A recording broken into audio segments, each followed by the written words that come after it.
안녕하세요. 저는 얼마 전 결혼해 행복한 신혼생활을 보내고 있는 평범한 여성 시청자입니다. 무료할 때마다 자주 채널을 찾아 이야기를 듣고는 했는데 살다 보니 이곳에 제 사연을 보내는 날도 오네요. 저는 그리 평탄한 삶을 살아오지 못했어요. 제 인생의 비극은 제가 10살이었던 해 생일날부터 시작되었습니다. 저희 가족은 정말 평범하고 행복한 가족이었어요. 중소기업 영업직으로 일하시던 아버지, 가정주부 어머니, 저와 3살 터울이 있던 여동생 1명, 그리고 저까지. 저희 4명은 정말 화목하고 단란한 가정이었습니다. 아버지께서는 언제나 회사 일로 바쁘셨지만 어머니와 저 여동생에게 항상 다정하고 가정적인 가장이셨어요. 어머니께서도 매일같이 새벽부터 일어나 정성 가득한 도시락을 싸시고 아버지의 넥타이를 손수 골라 매드릴 정도로 사이가 좋은 부부였습니다. 두 분은 언제나 저와 여동생에게 훌륭한 부모였고 어린 시절을 떠올리면 온통 좋은 기억들 뿐입니다. 저희 가족은 매년 여름이면 여름 휴가를 떠났어요. 저와 여동생의 생일이 모두 한 여름이었거든요. 아버지께서 외벌이를 하셨기 때문에 그리 넉넉한 가정 형편은 아니었지만 그래도 1년에 한 번 가는 여름 휴가만큼은 무리를 해서라도 꼭 빼놓지 않고 떠났습니다. 그해 여름은 강원도의 계곡으로 휴가를 가기로 했어요. 마침 저의 생일이 주말과 딱 겹쳐서 제 생일 당일에 여행을 떠나게 되었습니다. 어렸을 적의 일이라 모든 상황이 뚜렷하게 기억이 나지는 않지만 여동생과 함께 여행 며칠 전부터 잔뜩 들떠 짐을 쌌던 것 같아요. 그해 여름은 장마가 유독 길었고 여행 전날 밤까지 장대비가 쏟아졌습니다. 부모님께서는 일기예보에서는 분명 이번 주말에는 날이 갠다고 했는데 이걸 어찌하나 하고 곤란한 기세기를 보이셨습니다. 여행을 떠난다며 잔뜩 들떠있던 저와 여동생을 보며 차마 계획을 취소하기 어려워하셨던 것 같습니다. 그렇지만 그 다음날 아침이 되어도 여전히 비는 그치지 않았고 결국 부모님께서는 저와 여동생에게 여행을 미루자는 이야기를 꺼내셨습니다. 비가 이렇게 와서는 계곡에 가서도 신나게 놀 수 없을 것 같다는 생각에 저는 마지못해 고개를 끄덕였지만 여동생은 끝까지 떼를 썼습니다. 물놀이를 하지 못해도 좋으니 꼭 오늘 여행을 떠나고 싶다면서요. 언니의 생일은 오늘인데 다음 주에 여행을 가봤자 아무 소용이 없다는 것이 이유였습니다. 저와 부모님 모두 여행 대신 오늘은 집에서 함께 케이크도 먹고 즐겁게 보내자 여동생을 설득했지만 여동생은 고집불통이었어요. 오후쯤이 되자 비가 조금 잦아드는 듯 했고 고민하시던 부모님께서는 결국 짐을 싸 펜션으로 출발하기로 했습니다. 그렇게 저희 가족은 차를 타고 여행을 떠났습니다. 그때까지만 해도 마냥 즐거운 마음이었어요. 잦아드는 듯 했던 비는 날이 어둑어둑해지자 다시 세차게 내리기 시작했어요. 설상가상으로 아버지께서 길을 잘못 들어 산길을 헤매기 시작했습니다. 몹시 어두운 하늘과 창문을 때리는 빗소리, 축축하고 습한 공기, 부모님께서 도란도란 이야기를 나누시던 목소리, 당시 차 안의 모든 느낌이 생생해요. 옆에 앉은 여동생은 진작에 잠에 빠져들어 새근새근 코를 골고 있었고 저는 언제쯤 펜션에 도착하는 걸까 멍하니 창밖을 바라보고만 있었습니다. 그리고 그 일이 일어났어요. 솔직히 말하자면 그 당시의 기억이 대부분 흐릿해요. 아주 커다란 경적 소리와 어머니의 비명소리, 그리고 온 몸이 부서질 듯한 커다란 충격. 그 사고를 다시 떠올리는 것만으로도 온몸이 덜덜 떨릴 정도로 큰 트라우마로 남아있어요.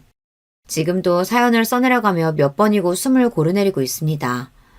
맞은편에서 운전하던 커다란 트럭이 빗길에 미끄러지는 사고가 있었고 저희 가족이 타고 있던 차는 그 사고에 휩쓸려 가드레일을 들이받고 완전히 박살이 났습니다. 저를 제외한 가족들은 모두 즉사했고 저만이 병원에 실려가 다시 눈을 뜰 수 있었습니다. 겨우 10살이었던 제가 받아들이기에는 너무나 가혹한 현실이었어요. 하루아침에 제가 너무나도 사랑하던 가족들을 모두 잃고 세상 천지에 저 혼자 남게 되었습니다. 오랜 시간이 지난 지금에서야 이렇게 나름대로 덤덤하게 이야기할 수 있게 되었지만 저는 지금도 매해 제 생일이 돌아올 때마다 가족들 생각에 마음이 저릿해져요. 그 사고 이후로 저는 더 이상 제 생일을 축하할 수 없게 되었고 지금도 생일을 따로 챙기고 있지 않아요. 외 조부모님께서는 제가 태어나기도 전에 두 분 다 돌아가셨고 친할아버님은 제가 어머니 뱃속에 있을 때 돌아가셨기에 제게 남아있는 피부치는 친할머님 한 분뿐이었습니다. 병원에서 오랫동안 누워있던 저는 퇴원 후 바로 친할머님 손에 맡겨지게 되었습니다. 당시 할머니께서는 제 여동생 또래의 아이 한 명과 함께 시 외곽의 작고 낡은 아파트 4층에 살고 계셨어요. 그 아이는 아버지의 동생, 그러니까 제게는 작은 아버지 되시는 분의 딸이었고 저와는 사촌지간이었습니다. 사실 부모님께서 돌아가시기 전에는 할머니와의 교류가 거의 없었어요. 사는 곳이 멀리 떨어져 있기도 했고 아버지와 할머니 관계가 그리 돈독하지는 않았거든요. 앞서 말씀드렸듯이 아버지께서는 남동생이 한 분 계셨는데 어렸을 적부터 소문난 사고뭉치였다고 했어요. 장남이었던 아버지께서는 줄곧 본인을 희생하며 가족들 뒷바라지를 해오셨는데 작은아버지 때문에 고생을 많이 하셨다고 했습니다. 타고난 성품이 조용하고 매사에 성실한 타입이었던 아버지와는 다르게 작은아버지께서는 매사에 진지한 법이 없고 항상 사고만 치고 다녔다고 했어요. 학창시절에는 질 나쁜 학생들과 어울려 다니며 패싸움을 하고 다른 학생들을 괴롭혔고 학교를 졸업하고 난 후에는 건달이 되겠다며 팔뚝에 용문신까지 새겼다고 하더라고요. 그래도 얼굴 하나는 반반하고 언변이 화려했던 탓에 주변 사람들 구슬려 먹는 것 하나는 잘했다고 해요. 본인에게 좋은 투자처가 있다느니 돈을 빌려주면 몇 배로 불려서 갚아주겠다느니 말도 안 되는 허풍을 떨고 사기를 치고 다니다 결국 경찰에 잡혀가기도 했습니다. 할머니께서는 그래도 아들이 깜빵에서 콩밥을 먹는 꼴은 도저히 못 보겠다며 아버지에게 보석금을 내달라고 부탁하셨어요. 하지만 아버지께서는 본인이 피땀 흘려 모은 돈을 도저히 저런 양아치 놈 구제해주는 데 쓰고 싶지 않다며 그럴 생각이 없다 딱 잘라 거절하셨다고 했습니다. 그렇지만 할머니께서는 이대로 손 놓고 있다가 정말 아들 범죄자 만들겠다 하는 생각에 아버지 몰래 아버지께서 한 푼 두 푼 모아놓았던 돈을 가져다 작은아버지를 꺼내오는 데 사용해 버리셨어요. 그 일로 아버지와 할머니 사이가 크게 틀어졌고 아버지는 그날 이후로 집을 나와 독립을 하게 되었습니다. 그렇게 독립하신 아버지께서는 회사에 취업을 하셨고 그곳에서 엄마를 만나 결혼을 약속하셨어요. 몇 년 만에 결혼 소식을 알리기 위해 고향집을 찾아갔더니 할머니와 할아버지께서는 몰라보게 늙어 계셨고 작은아버지도 집을 나가 연락이 끊긴 지 오래라고 했습니다. 할아버지께서는 작은아버지 얘기는 꺼내지도 말라며 그동안 가족들이 어떻게 뒷바라지를 해줬는데 천하의 배은망덕한 새끼라며 화를 내셨고 할머니께서는 그래도 애가 나쁜 애는 아니다. 아마 하는 일이 잘 풀리면 곧 연락을 해올 거다. 여전히 작은아버지 편을 들어주셨다고 해요. 마음고생을 하셔서 그런지 주름살이 부쩍 늘어나신 부모님을 보니 아버지는 마음이 좋지 않으셨고 그날 이후로 다시 예전처럼 부모님을 자주 찾아뵈며 모시기 시작했습니다. 어머니께서는 아버지와 결혼하기 전 부모님을 모두 잃으셨기에 아버지의 부모님을 본인 부모님처럼 생각하셨다고 했어요. 어머니께서 저를 임신하셨을 당시 할아버지께서 돌아가셨고 부모님께서는 혼자 남으신 할머니가 걱정되어 전보다 더 자주 왕래하셨다고 합니다. 그러던 어느 날이었어요. 그날도 부모님께서는 주말에 저와 태어난 지 얼마 되지 않은 여동생을 데리고 할머니 댁을 찾았습니다. 그런데 대문 밖에서부터 웬 갓난 아이 울음소리가 들렸다고 해요. 이게 무슨 소리지 싶어 급하게 집 안으로 들어서 보니 할머니께서 포대기에 쌓인 갓난 아이를 데리고 어쩔 줄 몰라 하고 계셨습니다. 어머니, 그 애는 누구예요? 무슨 일이에요? 아이고, 너 왔구나. 이리 와서 얘 좀 안아봐라. 아버지께서는 급하게 다가와 아이를 받아들었고 포대기에 쌓여있던 아이의 얼굴을 보고는 몹시 놀라셨다고 했어요. 아이는 평범한 아이와 조금 다른 생김새를 가지고 있었습니다. 뇌성마비였어요. 조산으로 태어날 때 뇌에 손상이 있는 선천적 장애였습니다. 네 동생 딸이란다. 오늘 아침에 와서 맡기고 가더라. 알고 보니 그 아이는 작은아버지께서 할머니께 떠맡기고 간 피덩이였어요. 작은아버지께서는 부인이 애를 낳고 도망가 버렸다며 본인은 사업 때문에 이리저리 바쁘게 다녀야 하니 아이를 돌봐줄 사람이 없다. 이제 조금만 더 하면 정말 성공할 것 같다. 성공하고 나서 꼭 찾아올 테니 어머니께서 잠깐만 돌봐주시라 부탁하며 아이를 두고 떠났다고 했습니다. 너무나 황당한 상황이었지만 일단 아이를 데리고 병원을 찾았고 병원에서는 생명에는 지장이 없지만 앞으로 꾸준히 재활치료를 받고 약을 먹어야 한다고 했어요. 아무리 그래도 핏줄인데 얘를 어떻게 버리겠니? 응? 네가 좀 도와주면 안 되겠어? 처음에 할아버지께서는 아버지께서 아이를 맡아 돌봐주시기를 바라셨다고 해요. 그러나 아버지께서는 그런 짓을 할 생각이 추호도 없으셨습니다. 그동안 뒤치다꺼리 해준 것도 모자라서 아픈 애까지 받아 키워줘야 되냐고. 내가 무슨 갓난애 똥오줌 받아주는 부모도 아니고 어디까지 참고 살아야 하냐. 어머니도 그 정도 당하셨으면 이제 정신 차릴 때 되지 않았냐. 화를 벌컥 내고 그 자리를 떠나버리셨어요. 그 뒤로 아버지께서는 할머니께 정기적인 안부 연락과 용돈을 보내드리는 것 외에 왕래를 전부 끊어버리셨습니다. 그 애를 다시 동생한테 돌려보내거나 시설에 보내는 거 아니면 더 이상 어머니랑도 보고 살 생각 없습니다. 단호히 말씀하셨지만 할머니께서는 도저히 피부치를 모른 채 할 수 없다고 하셨어요. 나중에서야 알게 된 사실인데 아버지께서는 할머니와 단단히 왕래를 끊어버리셨지만 어머니께서는 할머니와 아이가 신경 쓰여 도저히 그렇게 매정하게 굴 수가 없었다고 하셨어요.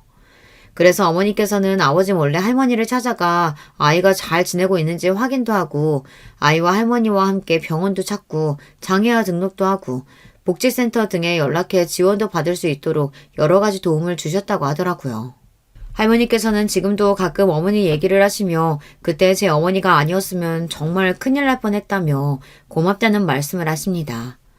그렇게 할머니께서는 스스로 챙기시기도 힘든 연세에 갓난 아이를, 그것도 뇌성마비 환자를 혼자 키우셨어요. 제가 할머니 댁에 들어가게 되었을 당시 사촌동생은 7살이었습니다. 사촌동생 이름은 수연이에요. 이수연. 누가 지어준 건진 모르겠지만 아마 작은아버지나 그 부인이겠죠. 본인들이 이름까지 지어서 직접 손수 출생신고까지 한 아이를 어떻게 평생 동안 나 몰라라 하고 살 수 있었는지 지금도 모르겠습니다. 제가 수연이를 처음 만났을 때가 아직도 생생히 떠올라요.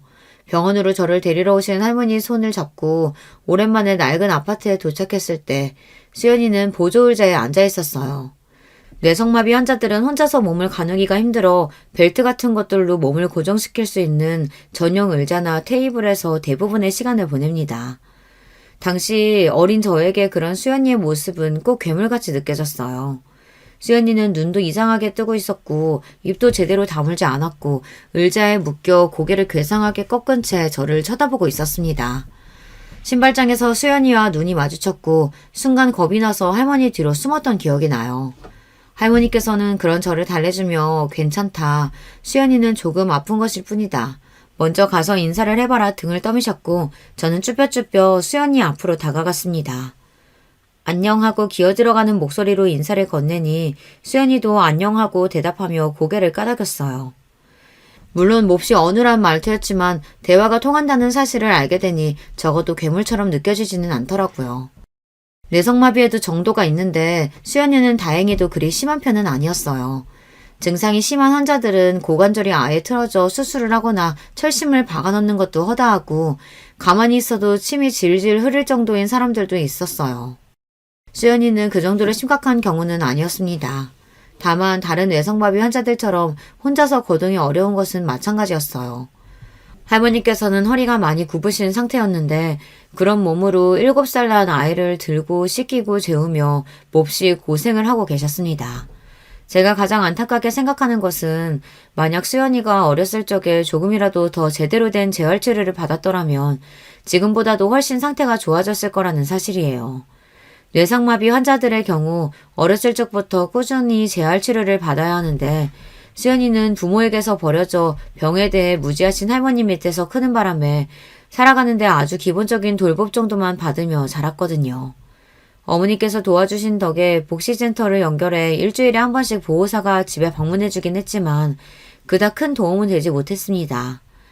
8살이 되면 평범한 아이들이 초등학교에 입학하듯이 장애가 있는 아이들도 특수학교에 입학을 하게 돼요.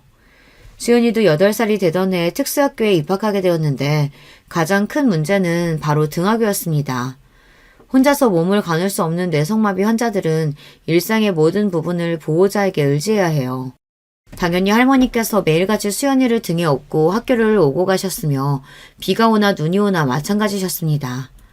그나마 다행이라고 할 수 있었던 것은 수연이가 몹시 얌전한 아이였다는 사실이었어요. 뇌성마비 환자들 중에 상당수가 본인 뜻대로 신체가 통제되지 않으면 화를 내고 쉽게 짜증을 내거나 울음을 터뜨리고는 하는데 수연이는 어렸을 적부터 한 번도 저와 할머니에게 화를 내본 적이 없었습니다. 어쩌면 착한 아이였지만 어쩌면 마음이 많이 아프기도 했어요. 그만큼 본인의 감정을 숨기고 참으며 살아왔다는 뜻이니까요. 수연이는 마음이 여린 아이였기에 항상 저와 할머니가 고생하는 모습을 보며 애써 밝은 척을 했던 것 같아요. 뇌성마비 환자는 간단한 식사조차도 쉽지 않습니다.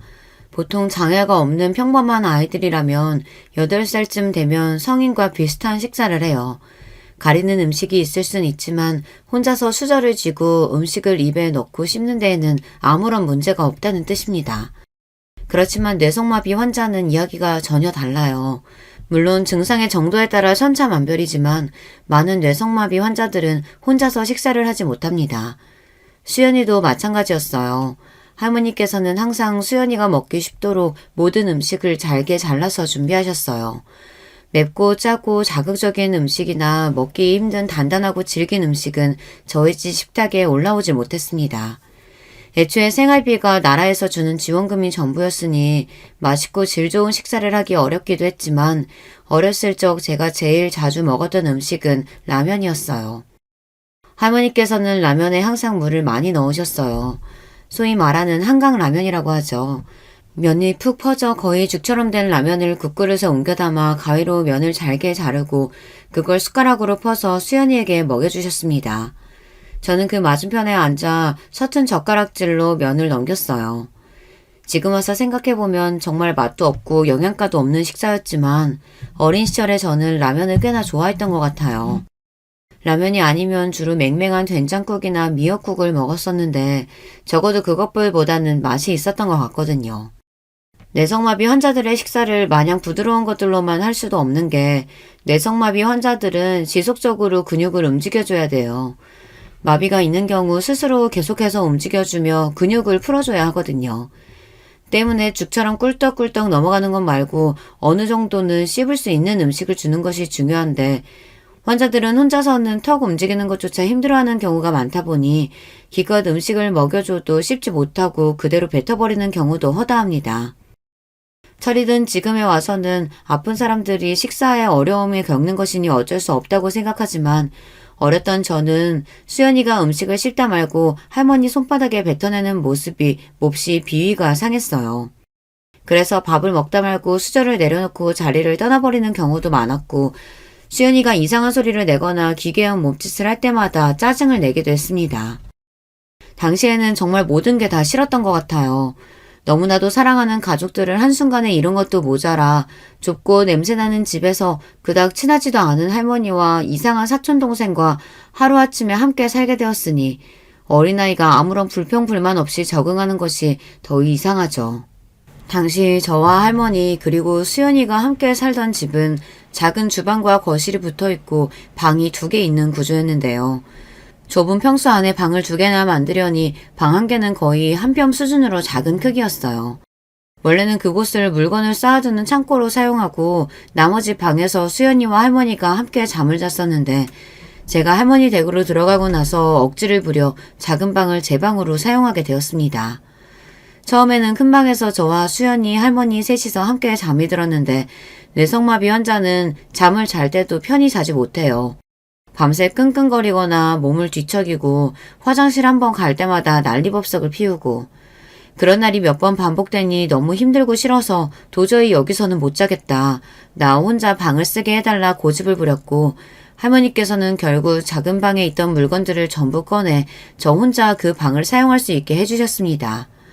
그렇지 않아도 좁아터진 거실과 주방에 물건들이 산처럼 쌓여있으니 완전히 엉망진창이었어요. 여름철이면 오래된 벽지며 물건들에서 지독한 냄새가 났고 저는 그런 현실을 외면한 채 방에 틀어박혀 지냈습니다. 중학생이 된 이후로는 더더욱 성격이 삐뚤어지기 시작했어요. 사춘기가 시작된 것이었죠. 다시 생각해보면 할머니와 수연이에게 참 미안한 마음뿐이에요. 그렇지 않아도 힘든 사람들에게 저 혼자만 힘들다는 듯 끝도 없이 이기적으로 굴었으니까요. 사춘기 소녀에게 냄새나는 집과 기초수급자 할머니, 뇌성마비인 사촌동생은 정말 최악의 환경이었어요. 그 나이대의 아이들은 학교 가는 것을 싫어한다지만 저는 학교를 몹시 좋아했습니다. 학교에 가면 다른 아이들과 똑같은 교복을 입고 똑같은 생활을 하며 제 비참한 현실을 잠시나마 잊을 수 있었으니까요. 저는 친구들에게 할머니와 사촌동생과 산다는 사실을 철저히 비밀로 했어요. 학교에서 저는 여전히 회사 다니는 아버지와 가정주부이신 어머니, 그리고 3살 터울의 여동생이 하나 있는 평범하고 행복한 가정의 맏딸이었습니다. 학교가 끝나고 집에 돌아오는 발걸음은 항상 무겁게만 느껴졌어요. 제가 꾸며낸 행복한 스스로의 모습과 현실의 모습 사이에서 느껴지는 괴리감이 몹시 괴로웠습니다. 집 안에 들어서면 코를 찌를 듯 나는 냄새와 의자에 묶여 앉아있는 수연이, 그리고 몹시 피곤해 보이는 얼굴로 저녁을 차리고 계셨던 할머니의 뒷모습. 잘 다녀왔냐 묻는 할머니의 말씀에 아무런 대답도 하지 않은 채 그대로 달려 방 안으로 들어가 문을 쾅 닫아버리곤 했습니다. 진심으로 가족들이 너무나 그리웠어요. 왜 하필 나는 그날에 태어난 걸까? 왜 동생은 그렇게까지 여행을 가자고 떼를 썼던 걸까? 동생을 좀 더 적극적으로 말려볼 걸. 그냥 여행 가자는 말을 꺼내지 말 걸. 이미 다 지나버려 돌릴 수 없는 일이란 걸 알면서도 매일 밤 쏟아지는 후회들과 함께 엉엉 울다 잠들고는 했습니다. 할머니께 상처가 될 만한 말들도 많이 했죠. 지금 와서 생각해보면 할머니라고 그 모든 상황을 아무렇지 않게 덤덤하게 받아들이시지는 못하셨겠죠. 언젠가는 정신 차리고 돌아올 거라고 믿어 의심치 않던 둘째 아들은 아픈 손녀딸은 본인에게 버리듯 맡겨놓고 사라져버리고, 항상 믿고 의지하던 든든한 장남 부부는 하루아침에 커다란 트럭에 휩쓸려 목숨을 잃어버리고, 본인에게 남은 것이라고는 책임져야 할 어린 손녀딸 둘에 스스로 건사하기도 힘든 늙은 몸을 가지고 매일같이 얼마나 힘든 나날을 보내셨겠어요. 그때는 그런 할머니의 입장을 전혀 생각하지 못했던 것 같아요. 원망할 대상이 필요했던 것 같기도 합니다. 처음에는 여행을 떠나자고 떼를 썼던 여동생을, 다음은 할머니를, 그 다음은 수연이를, 누군가를 원망해야만 비참한 현실을 버틸 수가 있었어요. 수연이를 미워했던 저는 할머니가 보지 않은 곳에서 몰래 수연이를 괴롭히기 시작했습니다. 지금 생각해보면 정말 못되기 짝이 없는 행동이었죠. 이제 와서는 많이 반성하고 있고, 아무리 제가 사춘기에 반항기였다고 한들 해서는 안 될 짓이었다는 생각이 듭니다. 괴롭힘이라고 해서 거창한 것은 아니었어요. 혼자서 몸을 제대로 가누지 못하는 수연이가 제게 무언가를 부탁하거나 의사표현을 할 때 그것을 철저히 무시하는 것이었습니다. 어느 날은 할머니가 자리를 비우신 사이 수연이가 화장실을 가고 싶어 했고, 저는 그 신호를 다 눈치챘으면서도 아무런 조치를 취하지 않은 채 방으로 들어가 버렸어요. 나중에 나와보니 수연이는 결국 혼자서 화장실을 가지 못해 그 자리에 실내를 해놓았습니다. 할머니께서 돌아오신 후 바닥을 닦고 수연이를 씻겨주시는데 수연이가 저를 원망스럽게 바라보던 눈빛이 아직도 기억나요. 마음이 여린 수연이는 그때도 제게 화를 내거나 짜증 섞인 목소리 한 번 내지 않았습니다. 그뿐만이 아니었어요. 할머니께서 밥을 차려주시고 잠깐 자리를 비우셨을 때 제가 밥그릇을 엎어버리고는 돌아오신 할머니께 수연이가 혼자 손을 휘두르다가 밥그릇을 엎었다고 뻔뻔하게 거짓말을 하기도 했습니다. 그럼 할머니께서 수연이를 타박하시며 속상해하셨는데 수연이는 한마디 해명도 하지 못하고 그런 저를 빤히 바라보기만 했어요. 다시 생각해도 정말 못됐죠. 그때는 왜 그렇게 수연이를 괴롭히지 못해 안달이었는지 모르겠습니다. 그랬던 제가 수연이를 제 친동생처럼 챙기게 된 계기가 있었어요. 그날은 기나긴 장마가 한창이던 어느 여름날이었습니다. 간만에 하늘이 맑게 개어있길래 오늘은 비가 안 오려나 싶어 빈손으로 밖을 나섰고, 학교에서 수업을 듣고 있는데 갑자기 하늘에 먹구름이 끼더니 비가 장대같이 쏟아졌습니다. 그럼 그렇지, 비가 오는구나 하고 오늘은 꼼짝없이 비를 쫄딱 맞고 돌아가겠네 싶었어요. 그렇게 수업이 끝나고 비를 잔뜩 맞으며 집으로 급하게 달려갔습니다. 여느 때와 같이 할머니와 수연이가 집에 있을 줄 알았건만 웬일로 그날은 집에 아무도 없었고 둘 다 같이 재활이라도 하러 갔나 싶었어요. 수연이가 그전부터 휠체어를 타고 생활하기 시작해 자주 밖을 나갔거든요. 그렇게 1시간, 2시간이 흘러도 둘 다 집에 들어오지 않자 그제서야 조금 이상한 기분이 들었어요. 아무리 늦어도 저녁 시간이면 무조건 집에 돌아와야 하는데 왜 이렇게 늦는 거지? 밖에 나가 찾아봐야겠다는 생각이 들었습니다. 그때 대문이 열리며 할머니께서 집 안으로 들어섰고 제게 수연이는 어디 있냐 물어오셨습니다. 그게 무슨 말이냐, 할머니랑 같이 나간 거 아니었냐 되물으니 네가 곧 학교 끝나고 올 시간이라 집에 수연이를 혼자 두고 외출을 하고 오셨다는 거예요. 혼자서 몸도 잘 못 움직이는 애가 도대체 어딜 나간 건지 할머니와 저 둘 다 혼비백산이 되어 밖으로 뛰쳐나갔습니다. 한참을 비를 맞으며 찾아다니다 수연이를 발견한 곳은 다름 아닌 저희 학교 앞이었어요. 수연이는 그곳에서 휠체어에 위에 앉아 비에 흠뻑 젖은 상태로 어깨에 우산을 걸친 채 저를 기다리고 있었어요. 품 안에는 제가 평소에 자주 쓰고 다니던 수박이 그려진 접이식 우산이 들려 있었습니다. 수연이는 저를 보고는 엉엉 눈물을 터뜨렸고 저도 그런 수연이를 보니 눈물이 미친 듯이 쏟아졌어요. 너 도대체 혼자서 여기까지는 어떻게 나왔냐? 내가 얼마나 걱정했는지 알고 있냐? 나쁜 사람이 데리고 갔으면 어쩔 뻔했냐? 빗길에 사고라도 났으면 어떡하냐? 고래고래 소리를 지르면서 우는데 수연이가 팔을 휘저기며 우산을 건네주려 하더라고요. 어찌나 오래 비를 맞고 있었는지 온몸이 차디찼고 눈물이 멈추질 않았습니다. 그날 이후로 저는 더 이상 수연이를 괴롭히지 않았습니다. 할머니를 도와 열심히 수연이를 돌보기 시작했어요. 똥오줌을 받아내는 건 물론이고 식사도 제가 직접 차려 떠먹여주게 되었습니다. 그리고 수연이에게 공부를 시키기 시작했어요. 이전까지는 수연이를 말이 안 통하는 괴물이라고 생각했지만 그제서야 수연이를 동생으로 받아들일 준비가 되었던 것 같아요. 공부라고 해서 거창한 것은 아니고 아주 기본적인 것들이었습니다. 한글이나 숫자 그리고 기본적인 쓰기 연습이었어요. 손에 힘이 잘 들어가지 않아 아주 간단한 글자를 쓰는 것도 힘들어했지만 수연이는 저와 함께 공부하는 시간을 몹시 좋아했습니다. 그렇게 저희 가족은 이전보다 조금 더 행복해졌어요. 저는 고등학교를 졸업하고 바로 복지재단에서 일하기 시작했습니다. 수연이를 돌보면서 장애에 대한 편견이 많이 사라지기도 했고 좀 더 수연이에게 도움이 되는 언니가 되고 싶었어요. 물론 언제나 그런 현실이 즐거운 것만은 아니었습니다. 마음처럼 되는 일이 없는 날에는 정말 많이 힘들고 지치기도 했어요. 문득 내가 죽는 날까지 수연이를 평생 지금처럼 돌보고 책임져줘야 하겠지. 그런 생각이 들면 앞날이 막막해지기도 했습니다. 제 어릴 적 꿈은 선생님이었어요. 아이들에게 꿈과 희망을 심어주고 바른 어른으로 자랄 수 있도록 이끌어주는 선생님이요. 그렇지만 저는 제 꿈을 이루기 위해 노력할 시간이 없었습니다. 물론 변명일 수도 있어요. 할머니를 도와 수연이를 돌봐주며 죽을 만큼 노력해서 공부했다면 교대에도 가고 임용고시를 치러 선생님이 되었을 수도 있겠죠. 하지만 저는 그럴 만한 여력이 없었습니다. 당장 제 눈앞에 학생 한 명 가르치는 데에도 많이 벅찼거든요. 수연이는 가르치는 보람이 있는 학생이었어요.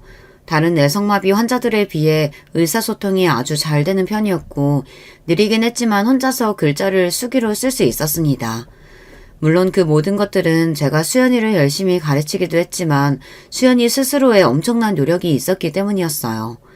그러던 중 제가 일하던 복지재단에서 시청에서 주관한 장애인 채용 프로그램에 참여할 수 있는 기회가 생겼고 수연이가 그 프로그램에 선발되면서 일자리를 얻게 되었습니다. 수연이가 맡은 업무는 몹시 간단하고 쉬운 반복 노동이었지만 태어나 처음으로 스스로 일하고 돈을 벌 수 있게 되어 몹시 기뻐 보였어요. 저 또한 그런 수연이의 모습을 보며 크게 뿌듯함을 느꼈습니다. 그 과정에서 만나게 된 것이 지금의 남편이에요. 남편은 시청의 복지과에서 일하는 직원이었고 채용 프로그램에 관련해 여러 번 만나 대화를 나누다 오며 가며 안면을 트다 보니 자연스레 사이가 가까워지게 되었어요. 그렇게 저와 남편은 연인 사이가 되었지만 솔직히 말해서 전 결혼까지는 하지 못할 거라고 생각했어요. 저에게는 평생을 책임져야 할 수연이라는 존재가 있었으니까요. 남편은 집안에서 어와둥둥 예쁨 받으며 자란 외동아들이었고 남의 집 귀한 아들에게 평생 남은 뒤치다꺼리를 하게 만들 수는 없는 일이라고 생각했습니다.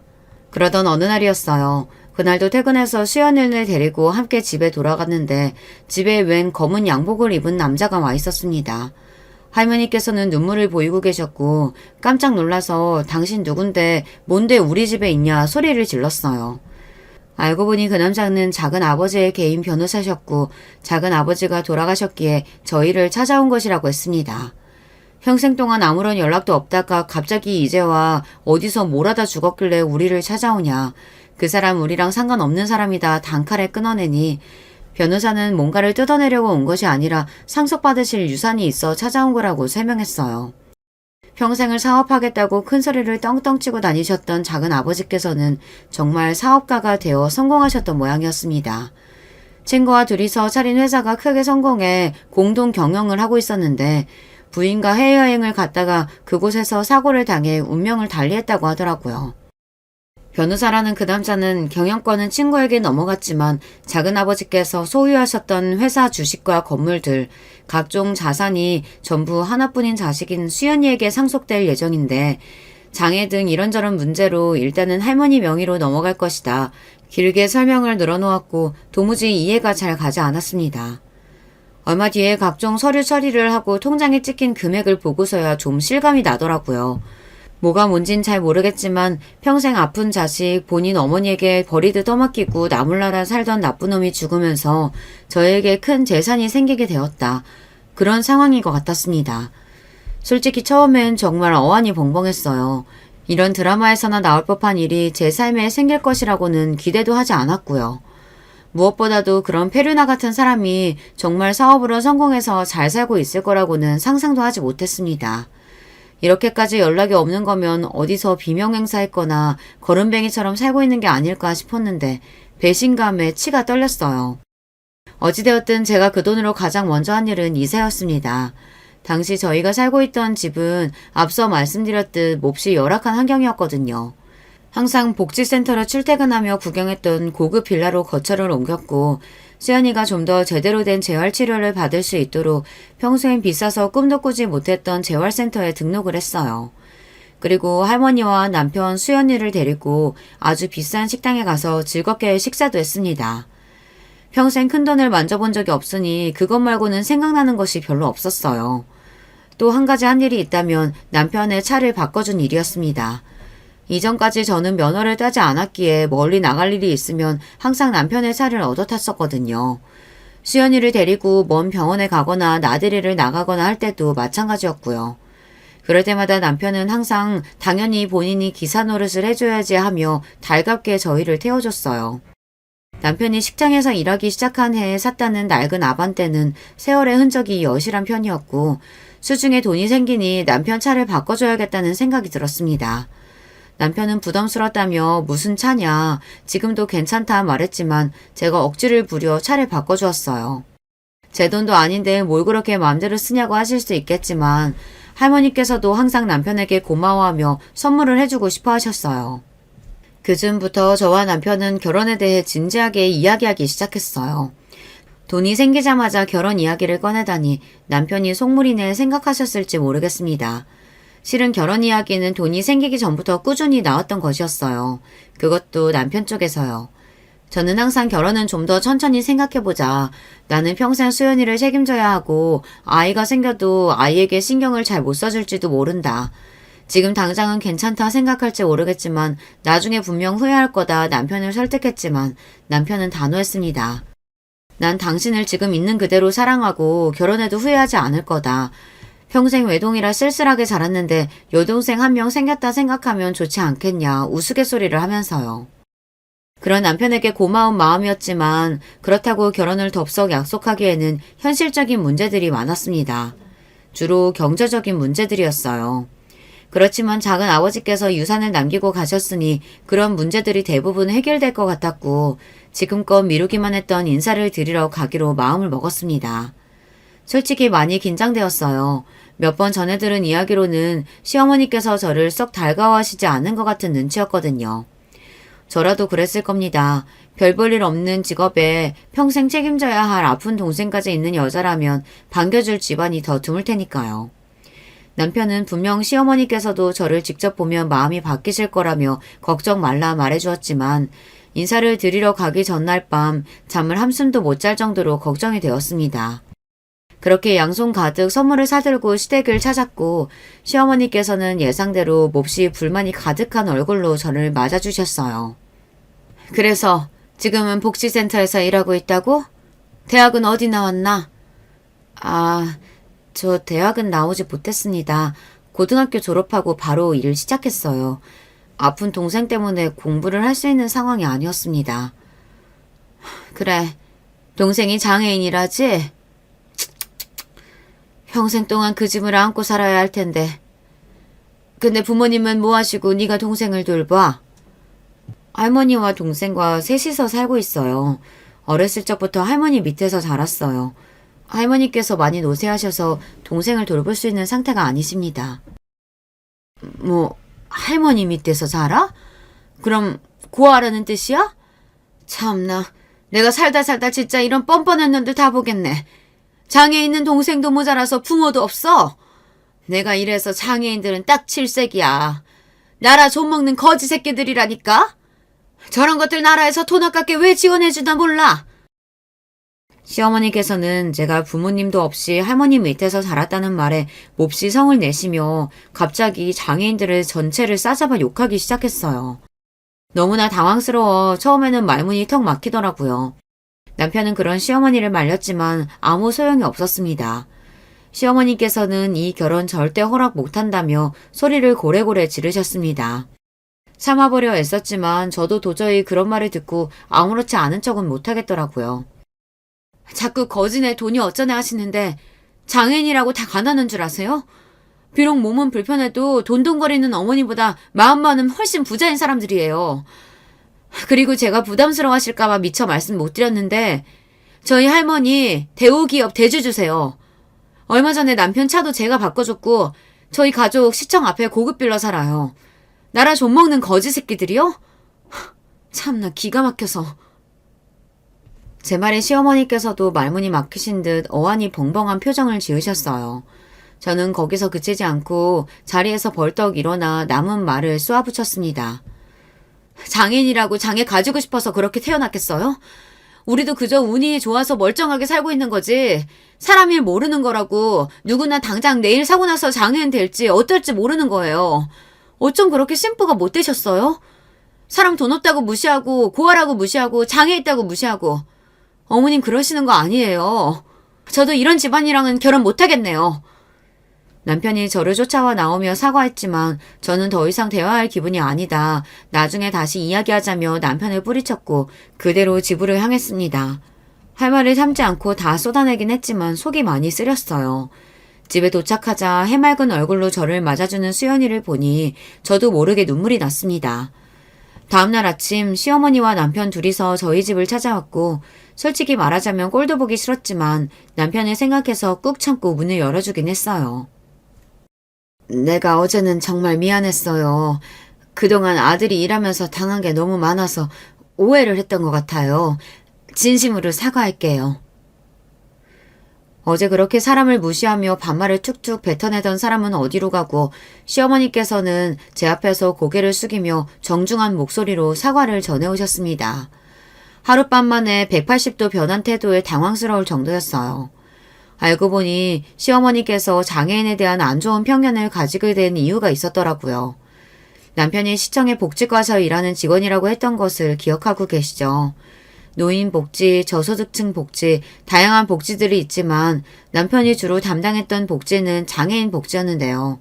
세상은 넓고 이상한 사람들은 많다고 남편이 상대한 민원인들 중 정말 지독한 사람들이 많았다고 합니다. 남편은 워낙에 성격이 무던하고 긍정적인 편이라 나름대로 잘 버티며 지냈지만 악성 민원인들 덕에 고생하는 남편을 곁에서 지켜보신 시어머니께서는 그때부터 장애인들에 대한 안 좋은 인식을 가지게 되었다고 해요. 장애를 가졌든 가지지 않든 악성 민원인은 어딜 가나 있는 법이지만 한번 안 좋은 선입견이 생겨버린 이후로 시어머니께서는 점점 더 생각이 극단적으로 치닫게 되었고 텔레비전 뉴스에서 장애인이 시위하는 모습을 본 이후로 더욱 인상이 좋지 않아지셨다고 합니다. 전장현에서 4호선 탑승을 하며 시위하는 모습을 여러분도 한 번쯤 뉴스에서 보신 적이 있으시겠죠. 장애인의 권리를 위해 좋은 뜻으로 하는 시위지만 말들이 많았어요.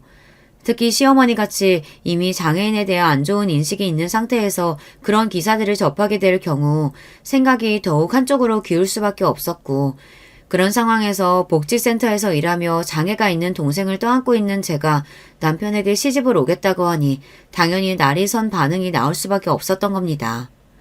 금이야 오기야 기른 외동아들이 시청에서 일하며 남의 뒤치다거리하고 사는 것도 속이 상하셨을 텐데 그것도 모자라 결혼까지 모자란 여자와 하겠다고 하니 감정이 많이 격해지셨던 것 같아요. 남편이 연애하면서 저 때문에 고생도 많이 했었거든요. 앞서 말했듯 휴일에도 멀리까지 차를 태워주기도 하고 단둘이 데이트도 한번 제대로 못하고 항상 수연이와 같이 시간을 보낸다든가 같이 식사를 하다가도 수연이 몸에 이상이 생기면 급하게 병원에 가야 한다던가 제가 사연에 적은 것들은 극히 일부지만 중증 장애인이 옆에 있으면 보호자는 정말 평범한 삶에서 많은 부분을 포기해야 해요. 결혼을 하게 되면 그런 어려움을 저뿐만 아니라 남편이 나눠받게 되는 것이니 시어머니께서 예민하게 구실만도 했죠. 솔직히 말하자면 이러니 저러니 해도 제가 만약 작은아버지께 상속받은 유산을 가지고 있지 않았더라면 이렇게까지 사과를 해오셨을까 싶기도 했어요. 돈이 있기에 조금 더 여유롭게 아픈 동생을 돌볼 수 있었고 현실에 허덕이며 시어머니 말 맞다나 나라에 좀먹지 않아도 되는 상황이었으니까요. 그렇지만 굳이 그런 것들을 하나하나 따져가며 까다롭게 굴고 싶지 않았습니다. 앞서 말했듯 시어머니의 입장이 어느 정도 이해가 가기도 했고 그런 점들이 미안해서 남편과의 결혼을 망설이기도 했으니까요. 그렇게 저는 시어머니의 사과를 받아들였고 결혼 준비를 시작하게 되었습니다. 남편은 결혼 후에도 수연이와 할머니와 함께 넷이서 살자 먼저 말해주었지만 오히려 할머니께서 그럴 필요 없다 거절하셨어요. 돌봐줄 사람이야 돈도 많으니 고용하면 되는 것이고 오히려 남편이 한 집에 있으면 할머니나 수연이나 불편하기만 할 거라면서요. 아무리 그래도 할머니와 수연이 둘만 남겨놓고 멀리 떠나는 것이 마음에 걸려 저희는 신혼집을 원래 살던 빌라 동의 바로 앞동으로 구했어요. 무슨 일이 생기면 언제든지 편하게 왕래할 수 있도록요. 결혼 후에는 복지센터 일을 그만두었습니다. 상속받은 유산들을 어떻게 관리해야 할지 공부해야 할 것도 많고 생각보다 복잡하더라고요. 태어나서 이렇게 큰 돈을 만져보게 될 것이라고는 생각조차 해본 적이 없어 조금 막막하기만 했습니다. 사실 아직도 지금 뭐가 뭔지 잘 모르는 것들이 많아요. 솔직히 이런 유산들을 남겨주고 갔다고 이제 와서 작은 아버지께 고마운 마음이 들지는 않습니다. 이렇게 돈이 차고 넘치도록 많으면서 어떻게 아픈 자식을 늙은 어머니께 내팽개치고 평생 동안 나몰라라 살 수 있었는지 아직도 그 심리가 이해가 잘 가질 않아요.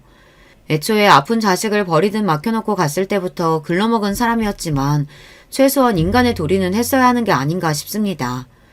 죽음으로써 유산을 많이 남겨주기는 했지만 할머니 입장에서는 자식 2명이 둘 다 본인보다 먼저 세상을 떠난 것이니 가슴에 대못이 2번 박힌 심정이시겠죠. 아무리 밉고 원망스러워도 부모 자식 간의 연은 쉽게 끊어낼 수 있는 법이 아니니까요. 그래서 처음 작은아버지의 사망 소식을 전해 들으셨을 때 그렇게 구슬프게 눈물을 흘리셨던 것이겠죠. 아직 자식이 없는 저로서는 차마 그 심정을 전부 헤아릴 수 없습니다만. 어찌되었든 저에게는 그저 돈을 많이 남겨주고 간 폐류나 그 이상 그 이하도 아니라 느껴질 뿐입니다. 덕분에 수연이가 남은 삶 동안 조금 더 편하게 살 수 있으니 자식으로서는 몰라도 부모로서는 아주 최소한의 도리는 했다고 볼 수 있겠네요. 사실 그렇게 포장해주고 싶은 마음도 없습니다만 그래도 유산이 생겨 예전보다 삶이 윤택해진 것은 사실이니까요. 예전에는 사업의 대책에 실패해 아주 불행하고 힘들게 살다가 죽어버렸으면 좋겠다 생각했었는데 그것보다는 이렇게 돈이라도 많이 남겨주고 간 것이 더 낫긴 하네요. 할머니께서는 연세가 벌써 90 중반이 넘어가셔서 그런지 요즘 몸 상태가 많이 쇠약해지셨는데요. 그동안 정말 고생 많으셨으니 남은 시간이라도 편하게 모시고 싶은 마음뿐입니다. 사람 일 어떻게 될지 모르는 일이라고 정말 당장 내일이라도 제가 세상을 떠날 수 있는 일이잖아요. 제가 없더라도 할머니와 수연이가 남은 시간 동안 아무런 문제 없이 행복하고 편하게 살아갈 수 있도록 대비를 잘 해놓을 생각입니다. 물론 가장 좋은 결말은 제가 별 문제 없이 두 사람을 끝까지 잘 책임지는 것이겠죠. 그러기 위해서는 공부도 더 많이 해야 하고 준비해 놓아야 할 것들이 산더미지만 일단은 아직까지 신혼이기도 하고 앞으로는 한동안 그동안 고생 많았던 제 인생에 대한 보상이라 생각하고 좀 쉬고 싶은 마음이 있어요. 제 사연을 쭉 들어보셨으면 아시겠지만 솔직히 너무 힘든 길을 걸어왔잖아요. 지금껏 항상 앞만 보며 달라오느라 스스로에게 쉴 시간을 준 적이 한 번도 없는 것 같습니다. 남편을 만난 뒤로 모든 것들이 거짓말처럼 잘 풀리는 것 같았어요.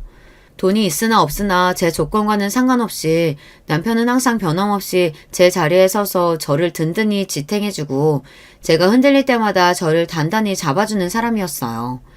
앞으로도 제 곁에 머물면서 평생을 행복하게 해주겠다 말해주는 사람이고요. 저 또한 그런 남편을 위해 좋은 아내가 되려고 열심히 노력할 겁니다. 그리고 앞으로는 조금 더 스스로를 돌아보고 보살피며 살아보려고 해요. 지금껏 너무 남을 위해 제 자신을 죽이며 살아온 게 아닌가 싶은 생각이 들었거든요. 주변 사람들을 잘 챙기기 위해서는 저 스스로를 먼저 잘 돌보는 것도 중요하다는 것을 알게 되었습니다. 혹시 제 사연을 들으신 분들 중 저처럼 주변에 장애가 있는 사람들을 돌보고 계시는 분들이 있으시다면 정말 고생 많으시다고 먼저 말씀드리고 싶습니다. 때로는 정말 힘들고 지치고 모든 걸 다 포기하고 싶은 날이 있을 거예요. 그래도 비 오는 날이 있으면 맑은 날이 있듯이 그런 힘든 시기가 지나면 언제 그랬냐는 듯 행복과 즐거움이 가득한 나날들이 돌아올 것이라고 생각합니다. 그러니 항상 희망을 잃지 말고 긍정적인 생각으로 가득 찬 하루를 만들어 가봐요. 여기까지 제 이야기 들어주신 모든 분들 감사드리고 다들 건강하고 평온한 하루 보내시길 바랍니다. 안녕하세요. 여러분 혹시 은혜 갚은 까치라는 말 들어보셨나요? 대한민국 사람이라면 무슨 뜻인지 다 아실 텐데요. 저는 어려서부터 다른 건 몰라도 착하게 살려고 노력했어요. 누가 나한테 무언가를 주면 저도 똑같이, 아니 그 이상으로 돌려주려고 노력했습니다. 이러다 얼마 전에 제게 어마어마한 일이 일어났어요.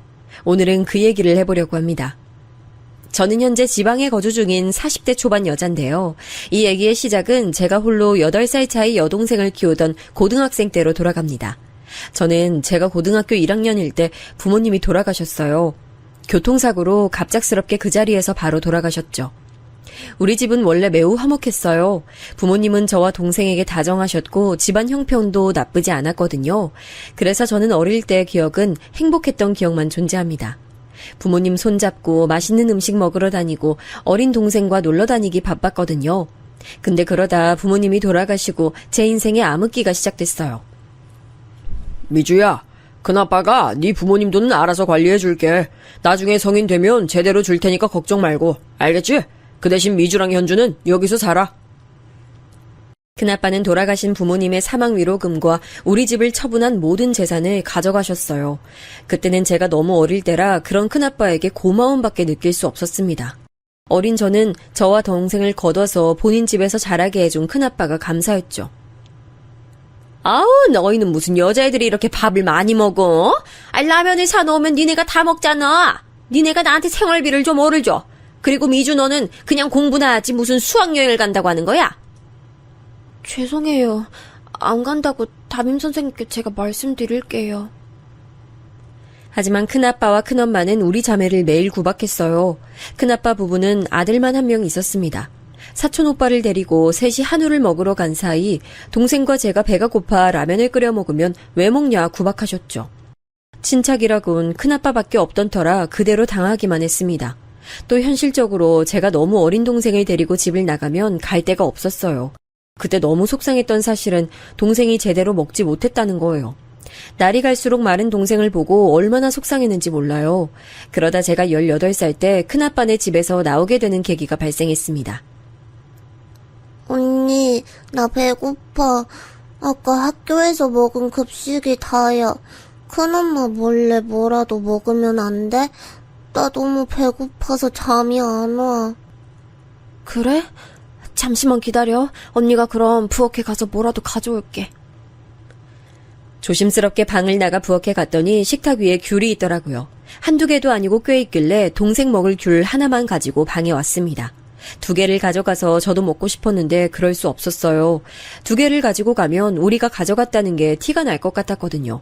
그렇게 동생에게 귤을 하나 건넸고 동생은 맛있게 먹었습니다. 너희가 귤 먹었어? 분명히 내가 식탁에 귤을 놔뒀는데 어떻게 귤이 하나도 없니? 너 얹혀 살면서 그렇게 남의 살림 다 뜯어먹고 싶어? 나는 그러라고 해도 그렇게 못하겠다. 양심 없어? 네?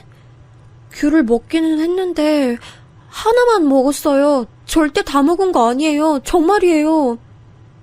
먹기는 먹었다는 거잖아. 니네 밥 먹지 마. 내가 자선 사업가야? 돈만 축내는 식충이들을 내가 왜 걷어줘야 돼? 큰엄마는 정말 그날 동생과 저에게 밥을 주지 않았어요. 부엌에 들어오지도 못하게 막았죠. 학교에서 주는 급식으로 연명하고 있었는데 너무 서러웠습니다. 큰아빠는 그 광경을 다 봤으면서도 옆에서 침묵을 유지했죠. 문제는 다음 날에도 또 다음 날에도 밥을 주지 않았어요. 정말 서글프기 그지없었습니다. 언니, 나 너무 배고파. 너무 배고파서 아무것도 할 수 없어. 급식도 오늘 2번이나 먹었는데. 동생이 배고파하는 걸 보고 저는 참을 수 없었어요. 큰엄마와 큰아빠는 저와 동생에게 기본적인 것들도 해주지 않았습니다. 결국 귤로 시작된 사소한 일이 가출로 이어졌죠. 큰엄마가 몰래 비상금을 텔레비전 장식장 밑에 놓는다는 걸 알고 있었거든요. 그래서 자는 동생을 몰래 깨워 새벽에 돈을 챙겨 집을 나왔습니다. 무작정 나와서 동네에 있던 허름한 여관에 들어갔어요. 돈을 내고 현실적으로 생각했습니다. 비상금이라 많은 돈은 아니었고 일주일 정도 있을 수 있었어요. 동네가 같아 이대로 있다간 큰아빠 부부에게 들킬 것 같아 동생을 데리고 근처에 있는 광역시로 가게 됐습니다. 여기가 이제 현주가 다닐 학교야. 학교 끝나면 바로 앞에 있는 저 큰 고깃집으로 와. 언니가 거기서 일하고 있으니까. 알겠지? 저는 학교에 다닐 생각이 없었어요. 그래서 동생만 학교에 보내고 저는 동생 학교 바로 앞에 있는 식당에서 일하기 시작했습니다. 고깃집뿐만 아니라 저는 빵집, 패스트푸드점, 영화관 등 안 해본 알바가 없어요. 지금 생각하면 어린 나이에 도대체 어떻게 동생을 데리고 일했는지 모르겠어요. 일하던 곳에서 미리 돈을 받아 겨우 단칸방 하나를 구했습니다. 어린 동생을 혼자 키우는 건 제게 상당히 힘든 일이었어요. 공과금을 내는 방법도 몰라서 겨우 집주인 아주머니에게 배우기도 했습니다. 그렇게 힘들게 몸을 갈아 일했어요. 사실 저는 최저시급도 제대로 받지 못하고 일했습니다. 주로 제일 많은 시간을 보냈던 곳은 저 고깃집인데요. 저기서는 심지어 사모님의 심부름까지 했습니다. 가게에서 일하는 직원이 아니라 아예 개인 비서가 된 느낌이었어요. 예, 나 약국 가서 소화제 좀 사다 줄래? 소화가 안 돼. 갱년기라 그런가? 네, 잠시만요. 금방 다녀올게요. 또 가게에는 사장님 부부의 따님도 같이 일했거든요. 저보다 5살 많은 언니였는데 그 언니도 저를 그렇게 개인 심부름을 하게 했습니다. 예, 미주야. 나 이따 화장품 좀 사다 주라. 립스틱 떨어졌어. 나 쓰는 거 알지? 그거 시장 가면 떡집 옆에 있는 거 있잖아. 거기서 사오면 돼. 네, 언니. 제가 이따 사모님 심부름 다녀오면서 갔다 올게요. 저는 알겠다고 수긍하고 일할 수밖에 없었어요. 왜냐하면 그렇게 하지 않으면 제가 당장 동생을 키울 수가 없었거든요. 미성년자인 저를 받아주는 곳은 많지 않았습니다. 그래도 버틸 수 있었던 것은 고깃집 사장님 덕분이었죠. 네가 현주구나. 미주 동생 맞지? 얘기 많이 들었어. 언니랑 똑같이 생겼네. 아이고 예쁘다. 자, 이거 용돈이야. 친구들하고 떡볶이 사 먹어. 알겠지? 사장님, 감사합니다. 현주야, 감사하다고 해. 감사합니다. 사장님은 동생이 가게에 오면 그렇게 잘해주셨어요. 동생에게 용돈도 자주 주시고 밥도 공짜로 주셨죠. 그런 사장님께 감사한 마음이 들어 저도 열심히 일했습니다. 그렇게 일하던 어느 날 가게에 못 보던 사람이 왔어요. 엄마, 아빠, 좋았어요. 아우, 장사 여전히 잘 되네. 어머, 우리 아들 왔어. 너무 보고 싶었어. 내 새끼. 그 남자는 바로 사장님 부부의 막내 아들이었죠. 그리고 여러분, 혹시 첫눈에 반한다는 말 믿으세요? 저는 그 남자를 보자마자 첫눈에 반했습니다. 다행인지 아닌지 그 사람도 저를 보고 첫눈에 반했어요. 하지만 보는 눈이 워낙 많아 몰래 연애를 시작했죠. 저는 차근차근 일하며 돈을 많이 저축했어요. 그래서 동생과 함께 가게 주변에 방을 조금 더 큰 곳으로 구했습니다. 막내 아들은 그런 우리를 많이 도와줬어요. 미주야, 여기 이거 계란이랑 참치랑 이것저것 샀어. 현주랑 같이 먹어. 오빠 고마워. 매번 내가 오빠한테 받기만 해서 미안해. 아니야, 뭘. 난 네가 매번 이렇게 고마워하는 거 보면 아무렇지도 않아. 그와 저는 자연스럽게 연인 관계로 발전했습니다. 그리고 그렇게 2년 동안 비밀로 만났죠. 저는 성인이 됐고 동생은 여전히 학교에 다니고 있었어요. 그러던 어느 날 제 인생을 바꾸게 되는 사건이 발생했습니다. 몸이 이상하게 자주 졸리고 피곤하더라고요. 그리고 결정적으로 생리가 미뤄졌습니다. 혹시나 하는 마음에 병원에 갔더니 글쎄 제가 임신이라는 소식을 듣게 됐죠. 충격적인 소식에 엉엉 울며 남친에게 연락했더니 한 걸음에 달려왔어요. 오빠, 나 못 낳아. 나 지금 동생도 키워야 되고, 안 돼, 낳을 수가 없어. 그리고 우리 비밀로 만나고 있는데, 이거 사장님하고 사모님 알게 되면 안 돼. 나 일도 못 하잖아. 무슨 소리야. 내가 책임질게, 진짜. 미주야, 난 처음 만났을 때부터 너랑 결혼하려고 했어. 내가 평생 잘할게. 현주도 같이 살면 되잖아. 부모님한테는 내가 말씀드릴게. 나 너무 무서워. 내 배에 아기가 있는 것도 무섭고, 사장님하고 사모님 알면 나 일 그만두라고 하실 것 같아. 그럼 우리 현주는 어떡해? 나 동생 책임져야 돼. 오빠는 저를 계속 달랬어요. 그리고 매도 먼저 맞는 게 낫다고 하죠. 그날 저녁에 바로 우리는 사실을 알렸습니다. 매장 문을 닫고 조용하게 앉아 임신 사실을 고백했어요. 그런데 말하는 바로 그 순간이었어요. 사모님 이거 놔주세요. 아파요. 네가 순진한 내 아들을 꼬셔서 앞길을 망쳐? 어리고 갈 곳 없는 애 받아줬더니 이렇게 뒤통수를 쳐? 미쳤어 너? 당장 나가. 내 아들 귀한 자식이야. 너 같은 애가 감히 앞길 막을 사람이 아니라고. 진짜 미친 거 아니야? 네 주제를 알아야지 내 동생을 어떻게 꼬실 생각을 해? 진짜 이래서 여자 조심해야 돼. 나도 같은 여자지만 이런 애들이 제일 위험해. 순진하게 생겨서 꼬리치는 것 봐. 하! 일단 머리 놓고 말해요.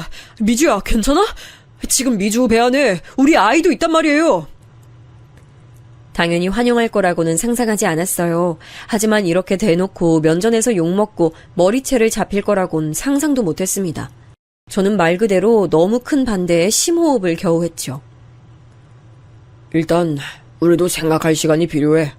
미주 너는 몸 잘 챙기고 가게는 당분간 나오지 않아도 돼. 사장님, 저 일할 수 있어요. 임신도 이제 4개월 차라 괜찮아요. 완전 초기는 아니라서 병원에서 일해도 된다고 했어요. 정말이에요. 제발요. 저 여기서 일 못하면 동생 못 키워요. 제발요. 네가 그렇게 간절하면 내 아들을 꼬셨으면 안 되는 거야. 알겠어? 그렇게 우리 가게 일자리가 소중했으면 이러면 안 되는 거지. 그동안 우리가 너한테 얼마나 잘해줬는데. 원래 얌전한 고양이가 부뚜막에 더 먼저 올라간다고 하잖아. 진짜 어이없어. 우리 다 쟤한테 속은 거야. 반반한 얼굴에 넘어간 거라고. 그렇게 집에 와서 얼마나 울었는지 모릅니다. 동생이 저를 걱정하는 모습을 보고 마음이 더 아팠어요. 심지어 마음을 추스르고 가게에 다시 나갔더니 시어머니는 절 향해 소금까지 뿌리셨습니다. 당장 내 눈앞에 사라져. 너 같은 애 다시는 보기 싫어. 사라져. 여기가 어디라고 와. 올 거면 그 배 안에 있는 애나 없애고 와. 손님들까지 웅성거리며 쳐다보고 지나가는 사람들도 저를 향해 손가락질을 했습니다. 워낙 좁은 동네라 슈퍼에 두부를 사러 가도 저를 알아봤어요.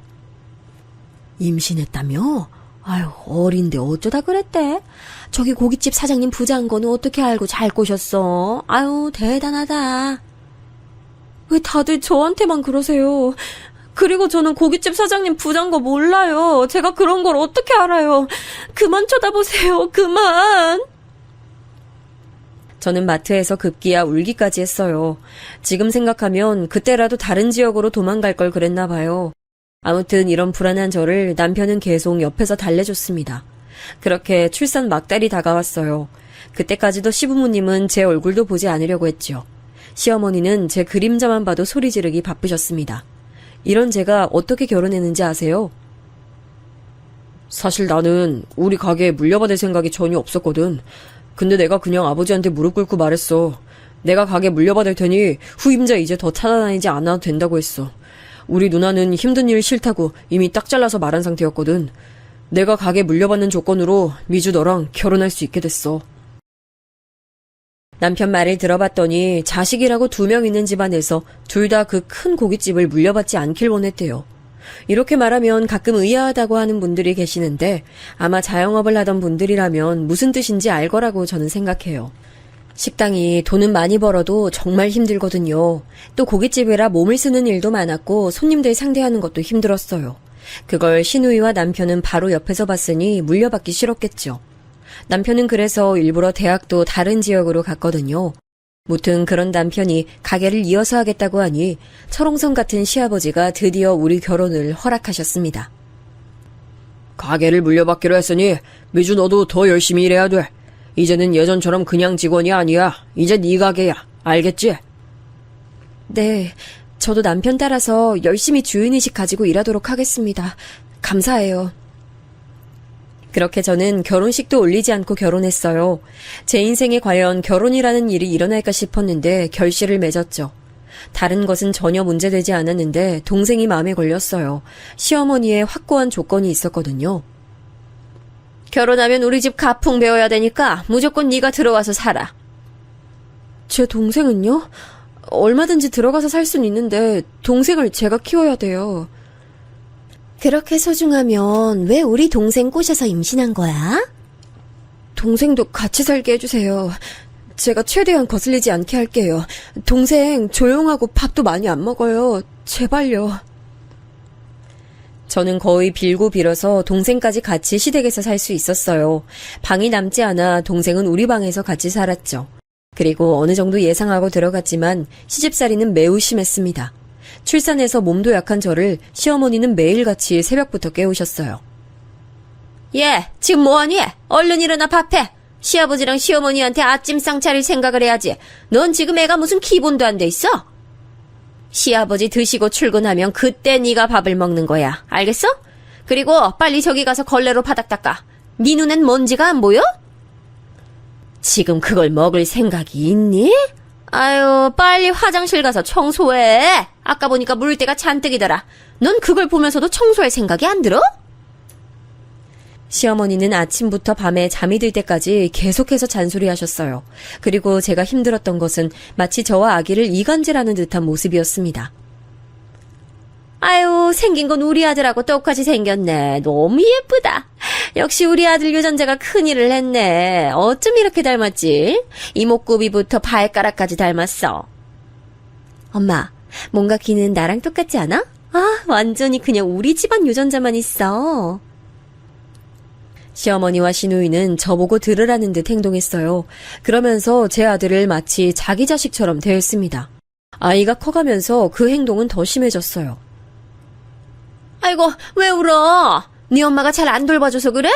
너희 엄마는 네가 안 예쁜가 봐. 맨날 밖으로 돌아다니고. 그치? 아유, 이리 할머니한테 와. 옳지, 그렇지. 이래서 먹여 살리려면 어쩔 수 없죠. 그리고 아이들은 원래 울면서 크잖아요. 엄마가 집에 없으면 아이가 불안해하더라. 집에 있는 엄마들이 괜히 그러는 게 아니야. 저도 뭐 일하고 싶어서 그런 건 아니잖아요. 상황이 이런 거죠. 아이 제가 돌볼 테니까 어머니 들어가서 쉬세요. 제가 출산하고 조리도 제대로 못하고 바로 일했거든요. 고깃집에 가서 설거지부터 무거운 숯도 나르고 또 각종 밑반찬도 다 제가 만들었습니다. 제 손길이 하나라도 미치지 않는 것이 없었죠. 몸이 2개여도 모자란 양에 항상 지쳐 있었습니다. 24시간이 모자라서 힘들었어요. 미주야, 고생했다. 난 네가 없었다면 가게 운영할 수 없었을 거야. 부모님도 나이 들면서 많이 체력이 부족하시니 힘들어하시고. 언제나 고마워. 그래도 남편이 제 옆에서 편을 들어주니 든든했어요. 그리고 아무리 힘들어도 버텨야 하는 이유는 바로 동생이었습니다. 언니, 나 수학여행 간다고 하던데 혹시 부담되면 말해. 나 진짜 안 가도 괜찮아. 선생님이 그냥 물어보래서 물어보는 거야. 현주야, 당연히 수학여행은 가야지. 무슨 소리 하는 거야. 언니는 네가 이렇게 물어보는 것도 속상해. 걱정하지 말고 다녀와. 실제로 동생은 제가 결혼하며 시댁살이를 시작하자 눈치를 많이 봤어요. 밥도 눈치 보며 먹고 집에 늦게 들어오곤 했습니다.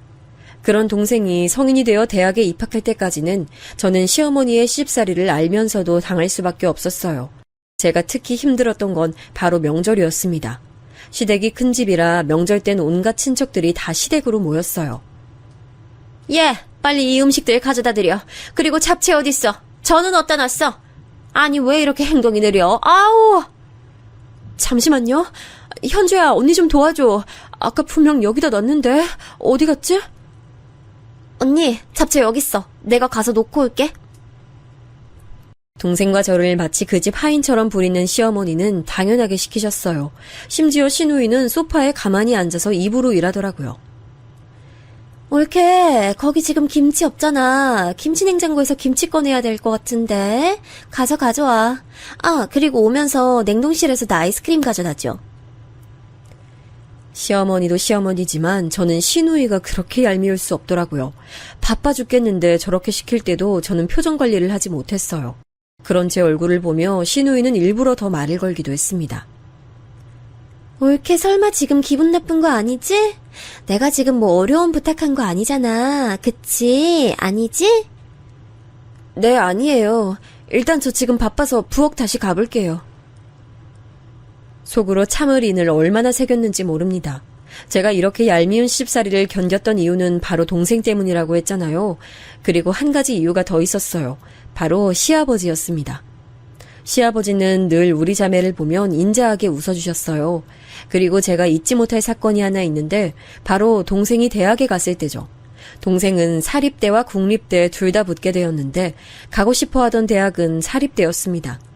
하지만 다들 알다시피 사립대는 등록금이 매우 비싸서 제가 감당할 수 없었어요. 사실 고깃집에서 그렇게 일해도 돈 관리는 시아버지가 하고 있었거든요. 이게 지금 생각하면 말이 안 되는 사실인데 그땐 그게 당연하다 생각했습니다. 제가 많이 곤란해하는 걸 알자 동생은 슬며시 제게 그냥 국립대를 가겠다고 한 뒤였어요. 시아버지가 저를 몰래 다용도실로 부르더니 말씀하셨습니다. 미주야, 현주 이번에 대학 간다며.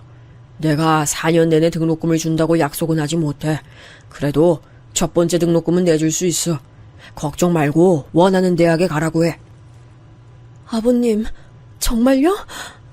너무 감사해요. 전혀 기대하지 않았는데 너무 감사합니다. 시아버지가 무려 동생의 첫 등록금을 내준다는 소식에 뛸 듯이 기뻤어요. 동생도 그 소식을 듣고 너무 기뻐했습니다. 시어머니에겐 비밀로 하고 시아버지가 몰래 해준 행동이었어요. 그렇게 동생은 시댁에서 독립해 대학에 가게 됐습니다. 그리고 이 뒤로 저도 드디어 마냥 참진 않고 할 말은 다 하고 살게 됐죠. 마침 저를 얄밉게 괴롭히던 시누이가 결혼해서 집을 나가기도 했거든요. 시어머니와 둘만 있으니 저도 용기가 생기더라고요. 시어머니는 유독 육아에 관해 간섭을 많이 하곤 하셨어요. 우리 손주가 한글이 좀 느린 것 같다. 아무래도 이게 모계요전이라고 하던데 병원을 가야 되나? 느린 건 다 이유가 있을 텐데. 안 그러니? 외동은 원래 학습 능력이 느리다고 하더라고요. 아직 유전이 보일 나이도 아니라고 병원에서 그랬어요. 그래? 근데 아기 춥게 저렇게 입히면 어떡하니? 저러다 감기 걸리면 남들은 다 엄마 욕하는 거 알고 그래? 아까 외투 입혔는데 본인이 벗은 거예요. 그리고 아이가 감기에 걸리지 않으면 그게 더 이상하지 않나요? 너는 시어머니가 말하는데 꼬박꼬박 그렇게 말 대꾸하고 싶니? 아이, 그런 건 도대체 어디서 배운 말버릇이야? 어머, 저 어머님하고 친해졌다고 생각해서 자연스럽게 대화했다고 생각했는데 어머님, 왜 그러세요? 제가 이런 식으로 받아치면 시어머니는 얼굴이 빨개진 채로 있으셨어요. 통쾌하다면 사실이었죠. 아유, 왜 이렇게 집안이 더워? 나만 그런가? 어머니 갱년기라 그런 거 아니에요? 나가서 바람도 쐬고 친구도 만나고 그러세요. 매일 집에만 있으면 더 힘드시잖아요. 시어머니와의 관계는 저도 어느 정도 할 말을 하며 괜찮아졌는데 문제는 다른 곳에 있었습니다. 시아버지가 이제 완전히 고깃집에서 손을 뗀다고 하셨어요. 사실 그 전까지도 저와 남편이 거의 모든 것을 했는데 공식적으로 아예 가게에도 뜸하게 나온다고 선언하셨죠. 남편하고 저는 본격적으로 책임감이 더 생기기 시작했습니다. 그러면서 저는 정말 그 당시에 새벽 6시에 가게로 출발했죠. 그리고 영업 개시 준비를 마치고 다시 집에 와서 시부모님 아침밥을 차리고 아이 학교를 등교시켰어요. 다시 가게에 가서 열심히 일하고 또 중간에 시댁에 가서 밥 차리고 집안일하고 그런 식으로 생활을 유지했습니다. 몸은 당연히 힘들었고 도대체 어디서 보상을 받아야 할지도 몰랐어요. 버틸 수 있었던 것은 바로 아들과 간간히 들려오는 동생 소식이었습니다. 제가 그렇게 열심히 일하니 그래도 손님이 배로 늘기 시작했어요. 항상 친절하게 손님들을 맞이했더니 단골도 어마어마하게 늘어났습니다. 가게가 장사가 더 잘 되면서 일하던 직원도 더 뽑게 됐어요. 새로 뽑은 직원 중엔 하연이라는 저와 동갑인 직원이 들어오며 서로 의지했습니다. 알고 봤더니 하연이는 저와 공통점이 꽤 있는 친구였어요. 하연이 너도 그럼 엄마가 안 계시니까 힘들었겠다. 나도 동생하고 둘이 의지하며 살았을 때가 너무 힘들었거든. 난 그래도 언니가 있어서 내가 동생이니까 괜찮았어. 미주 네가 진짜 대단하지. 난 그렇게 살라고 해도 못 살아. 특히 신우이는 결혼하고 더 친정에 자주 왔거든요. 게다가 산후조리까지 시댁에서 해서 얼마나 제가 힘들었나 몰라요. 집에 있기가 싫어 일부러 가게에 나올 정도였어요. 그런 저를 하연이가 같이 신우이를 뒷담화해줘서 얼마나 기뻤는지 몰라요. 아니, 나 진짜 미주 네 신우이 대단하다고 생각해. 사람이 어쩜 저렇게 이기적이고 본인밖에 몰라? 나를 무슨 자기 하인이라고 생각한다니까. 근데 나 처음 여기서 일할 때부터 그랬어. 자기 심부름꾼처럼 대하더라고. 그땐 어리기도 했고 여기 아니면 갈 곳이 없어서 꾹 참았지. 미주 넌 진짜 열심히 살았어. 난 그런 네 인생 너무 멋있고 네가 참 존경스럽다. 내가 너 동생이라면 너무 자랑스러울 것 같아. 실제로 동생은 대학에 가서 공부도 아주 열심히 해서 장학금도 꽤 탔어요. 등록금과 생활비는 자기도 성인이니 알아서 해결한다는 동생을 보고 다 컸다 소리가 저절로 나오기도 했습니다. 하연이라는 친구가 생겨 저는 가게 일이 힘들어도 의지하며 버텼습니다.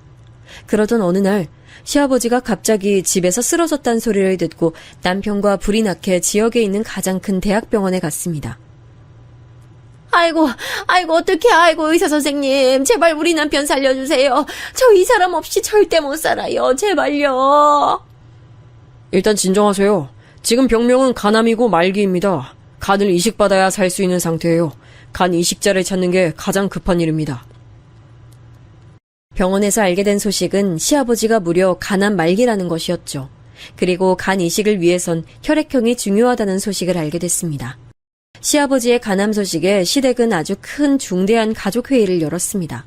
그런데 운명의 장난처럼 시아버지와 혈액형이 호환되는 사람은 저와 신우 단 2명이었습니다. 혈액형이 호환된다고 단순하게 다 되는 게 아니고 그것도 검사를 통해 결과를 받아야 했습니다. 저는 사실 그때까지도 간을 어떻게 해야 할지 모르겠더라고요. 듣기론 간을 주는 사람도 건강이 나빠진다 하니 그 소식을 듣고 동생이 난리가 났습니다. 언니 미쳤어? 나 언니가 당연히 아예 생각조차 안 할 줄 알았어. 그 사람들한테 그렇게 시집살이 당했으면서 지금 간이식 소리가 나와? 나는 언니가 그 생각이 있다는 것 자체가 화가 나. 그래도 나도 만약 그 사람이 시어머니나 시누이였으면 이렇게 고민도 안 해. 당연히 안 줬을 거야. 근데 시아버지잖아. 시아버지는 현주 네 등록금도 처음에 내주셨으니 인간적인 도리로 생각하는 거야. 아직 결과 안 나왔으니까 너무 걱정하지 마. 제가 간 기여자가 될 수도 있다는 소식을 알고 시어머니의 태도 변화가 아주 심했습니다. 제 이름을 불러주시는 시아버지와 달리 시어머니는 항상 저를 너, 얘, 야로 부르셨거든요. 근데 제가 어쩌면 대상자가 될 수 있다는 소리를 듣자 갑자기 아가라고 부르기 시작하셨어요. 아가, 힘들게 새벽부터 지금 부엌에서 뭐해? 너무 무리하지 말고 들어가서 쉬어. 내가 아침밥 차리면 알려줄게. 저는 처음에 환청을 듣는 줄 알았어요. 시어머니가 저런 말투로 저를 대했던 적이 단 한 번도 없거든요. 너무 대놓고 달라진 모습에 웃음이 나왔습니다. 게다가 항상 표독스럽게 얄미운 태도였던 시누이도 묘하게 제게 친절하게 대하더라고요. 옳게. 저번에 보니까 딸기 좋아하는 것 같아서 내가 사왔어. 이거 백화점 지하에서 산 거라 진짜 비싸고 맛있다? 저번에 선물 받아 먹었는데 너무 맛있어서 놀랐잖아. 이거 먹고 오늘도 좋은 하루 보내. 확연하게 달라진 시댁 식구들을 보며 기가 차서 말도 나오지 않았습니다. 그렇게 시누이와 저는 둘이 경건하게 간 이식 대상자를 검사하게 되었어요. 그리고 결과가 나오자 다들 아주 놀랐습니다. 왜냐하면 시누이는 대상자 적격 심사에서 탈락했거든요. 그 말은 제가 아니면 시아버지는 간을 당장 이식받을 수 없다는 사실이었어요. 물론 적격자를 찾으려면 찾을 수 있지만 아주 긴 대기를 기다려야 했죠. 시아버지가 초기도 아니고 말기였으니 하루가 급한 상황이었어요. 이 소식을 듣고 시누이와 시어머니는 사람이 아예 딴판으로 변해서 저를 대했습니다. 아가, 배고프면 말해. 갈비찜 해줄까? 그리고 또 뭐 필요한 거 있어? 응? 가게도 나가지 말고 푹 쉬어. 원래 사람이 너무 일만 하면 힘들어. 알지? 그냥 침대에 누워서 편하게 있어. 올케, 혹시 이 화장품 좋아해? 이거 명품인데 올케도 이 브랜드 알지? 유명한 거잖아. 내가 올케가 좋아할까봐 사왔는데 마음에 들어? 너무 대놓고 제 간을 바라는 모습에 웃겼습니다. 동생은 제가 대상자 심사에 통과했다는 소식을 듣고 매일같이 전화로 저를 설득했어요. 언니, 나도 물론 언니네 시아버지가 나랑 언니 많이 예뻐한 거 알아. 도움도 많이 받았지. 누가 그거 몰라? 근데 차라리 그럼 그 돈 내가 줄게. 나 이제 곧 졸업하는 거 알지? 학점도 좋고 대외 활동도 많이 해서 나 대기업 들어갈 수 있어.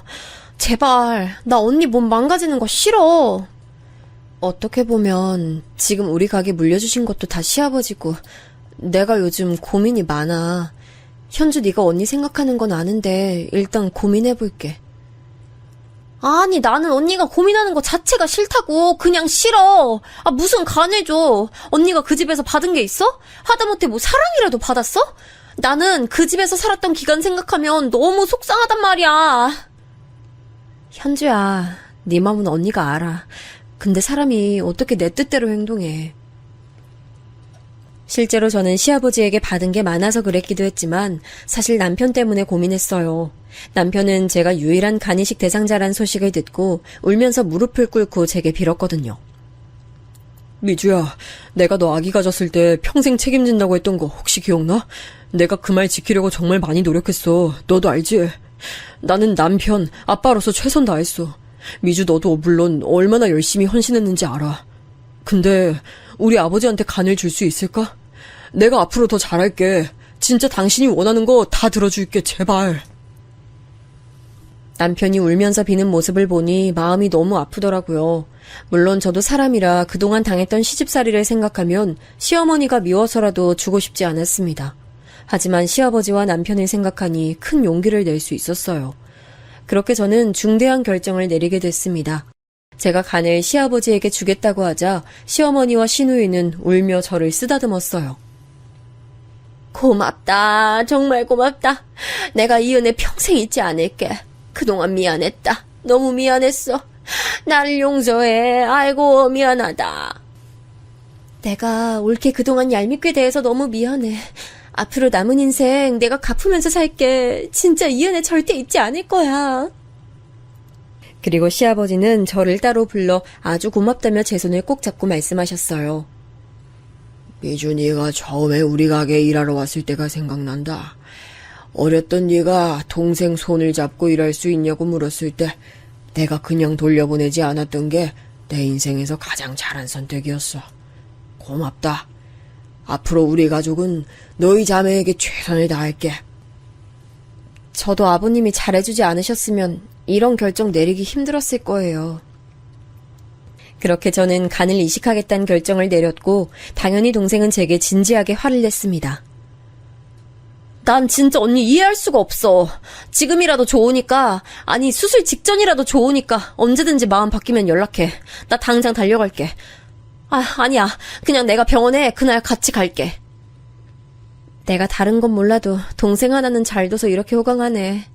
됐어. 언니 혼자 할 수 있어. 그리고 그날 남편도 같이 있기로 했으니까 현주 너는 가서 수업이나 들어. 그리고 검사가 끝나고 마침내 수술 전날이 됐어요. 어렸을 때부터 이런저런 일들을 많이 겪어서 웬만한 일엔 무던하게 대하던 저도 큰 수술을 앞두니 떨리는 마음이 들더라고요. 병원에서 시키는 검사도 다 하고 덤덤하게 다음 날이 되길 기다리고 있었습니다. 남편이 보호자로 와 있었는데 보이질 않더라고요. 공기가 답답해서 산책하려고 조용히 한밤중에 병실 문을 열고 나왔습니다. 그런데 휴게실에서 익숙한 목소리가 들렸어요. 그냥 지나치려다 보니 시아버지와 남편이 있었습니다. 두 명이 진지하게 할 얘기가 있나 보다 싶어 뒤를 돌았는데 제 이름이 들리더라고요. 그래서 대화를 몰래 엿듣게 됐습니다. 그리고 그 대화는 아주 중요한 대화였죠. 살면서 받은 충격 중에 이 대화가 가장 충격적이었습니다. 들으면서도 현실이 믿기지 않아 볼을 몇 번을 꼬집었나 몰라요. 피가 식는다는 말이 무슨 뜻인지 알게 되는 대화였습니다. 그래, 하연이랑 결혼하겠다는 거지? 네, 몰랐는데 하연이 아버지가 땅 부자래요. 어차피 위주랑은 결혼식도 안 올렸으니까 그냥 새로 시작하는 마음으로 결혼하려고요. 그래, 미주가 간을 준다고 할 줄은 몰랐는데 정말 의외다. 간만 받고 바로 이혼해. 그래야죠. 하연이랑 결혼하고 땅 생기면 거기에 집 짓고 행복하게 살아요. 미주가 사람은 착한데 진정이 없어서 가끔 답답했거든요. 받을 게 전혀 없잖아요. 그러니까 말이다. 나도 사돈이 없으니 뭐 어디 가서 자랑도 못하고. 그래도 애가 일은 잘해서 가게에 도움이 되긴 했어. 그동안 고맙긴 했죠. 하지만 이제 노후를 보내고 나온 생을 살기엔 하연이처럼 돈 많은 집사람하고 살고 싶어요. 저는 저 대화를 듣고 너무 충격에 빠져 이명이 들렸습니다. 손을 벌벌 떨며 겨우 다른 곳으로 이동했어요. 심장이 너무 쿵쾅거려 제 귀에까지 들렸습니다. 만약 시어머니나 시누이가 저런 대화를 했다면 이렇게까지 놀라지 않았을 거예요. 근데 저 대화의 주인공이 시아버지와 남편이란 사실이 저를 아주 힘들게 만들었습니다. 처음 당하는 사람의 배신이 하필 제 남편과 시아버지라니 믿을 수가 없었어요. 남편이 절 두고 바람 피울 거라곤 전혀 상상도 못했거든요. 그것도 제가 그렇게 믿고 의지했던 가게 직원인 하연이가 내 언니일 줄은 몰랐습니다. 그동안 제가 잘해줬던 게 후회됐어요. 배신감에 눈물이 계속 줄줄 흘렀습니다. 남편과 시아버지가 자리를 정리하는 소리가 들리자 저도 급하게 병실로 돌아왔어요. 미주야, 우리 이제 자자. 불 이미 꺼놨구나. 자? 자나 보네. 잘 자. 나도 잘게. 남편은 아무 일도 없었다는 것처럼 행동했죠. 늘 하던 것처럼 똑같이 저를 대했죠. 그날 밤 저는 단 한숨도 잘 수 없었어요. 뜬 눈으로 새벽을 보냈습니다. 자고 싶지도 않았고 졸리지도 않더라고요. 눈물만 계속 흘리며 제가 잘못 들은 게 아닐까 생각했습니다. 꿈 같았는데 꿈은 절대 아니었죠. 당연히 간을 줄 생각은 사라진 지 오래였습니다. 다음 날 남편은 평소처럼 아주 다정하고 친절하게 저를 대했습니다. 시어머니와 신우까지 와서 제 기분을 살폈죠. 굳은 표정을 풀 수는 없었지만 다들 제가 수술 때문에 긴장했다고 생각하는 것 같았어요. 미주야, 너무 걱정 마. 수술 끝나면 내가 바로 대기하고 있을 거니까 그냥 한숨 자고 온다고 생각하고 마음 편하게 먹어. 알겠지? 아무 일도 안 일어날 거야. 남편 말을 듣고 속으로 바람이라는 단어만 떠올랐어요. 아마 제가 수술하러 들어가면 본인은 하연이랑 연락하겠지 생각하니 피가 거꾸로 솟는 기분이었습니다. 간호사가 와서 저를 호명하고 마취하러 침대를 끌고 이동했어요. 그때부터 시댁 식구들은 저와 함께 갈 수가 없었죠. 어제 대화를 듣고 나니 시댁 식구들이 순수한 마음으로 저를 응원하러 온 게 아니란 생각이 들었죠. 어쩌면 제가 도망갈 수도 있으니 감시하는 건 아닐까 하는 생각이었습니다. 그렇게 저는 마취방으로 이동했습니다. 선생님 잠시만요. 저 지금 화장실이 너무 급해서요. 바로 다녀올 테니까 잠시만 기다려주세요. 아, 네. 빨리 다녀오세요. 지금 이제 시간이 촉박해서요. 네, 알겠습니다. 이 문 열면 되는 거죠? 저는 화장실 간다고 하고 뒤도 돌아보지 않고 병원을 빠져나왔어요. 다행히 시댁 식구들은 전혀 마주치지 않았습니다. 일단 병원 밖으로 가서 행인에게 부탁해 전화를 빌렸죠. 현주야, 언니야. 나 지금 수술 포기하고 나왔어. 말하자면 긴데 일단 어디야? 언니 데리러 와줄 수 있어? 언니, 나 1층이야. 나 언니 보러 간다고 했던 거 기억 안 나? 나 지금 남자친구랑 있어서 언니 데리러 갈 수 있어. 우리 차 타고 왔거든. 언니 정확히 어디야? 저는 동생과 동생 남자친구의 도움을 받아 무사히 동생 집으로 갔어요. 가는 내내 동생은 믿을 수가 없다며 잔뜩 흥분했습니다. 형부 그렇게 안 봤는데 진짜 무서운 사람이다. 아니 바람이 나도 언니가 그렇게 고생해서 일한 가게 직원하구나? 하연 언니? 나도 아는 사람이잖아. 사람이 어쩜 그럴 수가 있지? 그 집안은 어떻게 된 게 멀쩡한 사람이 없어? 제가 몸만 병원에서 나오느라 급하게 나와서 병원복을 입고 이동했거든요. 그래서 핸드폰도 가지고 있지 않았어요. 동생 전화가 울려봤더니 남편 번호가 뜨길래 제가 대신 받았습니다. 처제, 혹시 미주랑 연락돼? 오늘 수술하는 날인데 지금 사라졌어. 분명 아까까지 병원에 있었는데 마취하러 갔다가 화장실 간다고 하고 사라졌어. 나야. 어? 미주야? 네가 거기 왜 있어? 아니 이게 지금 무슨 일이야. 너가 지금 거기 왜 있어. 우리 아버지 어떡하라고. 이미 준비 다 했는데 갑자기 사라지면 어떡해. 아니 네가 그러고도 사람이야? 뭐? 그러고도 사람이냐고?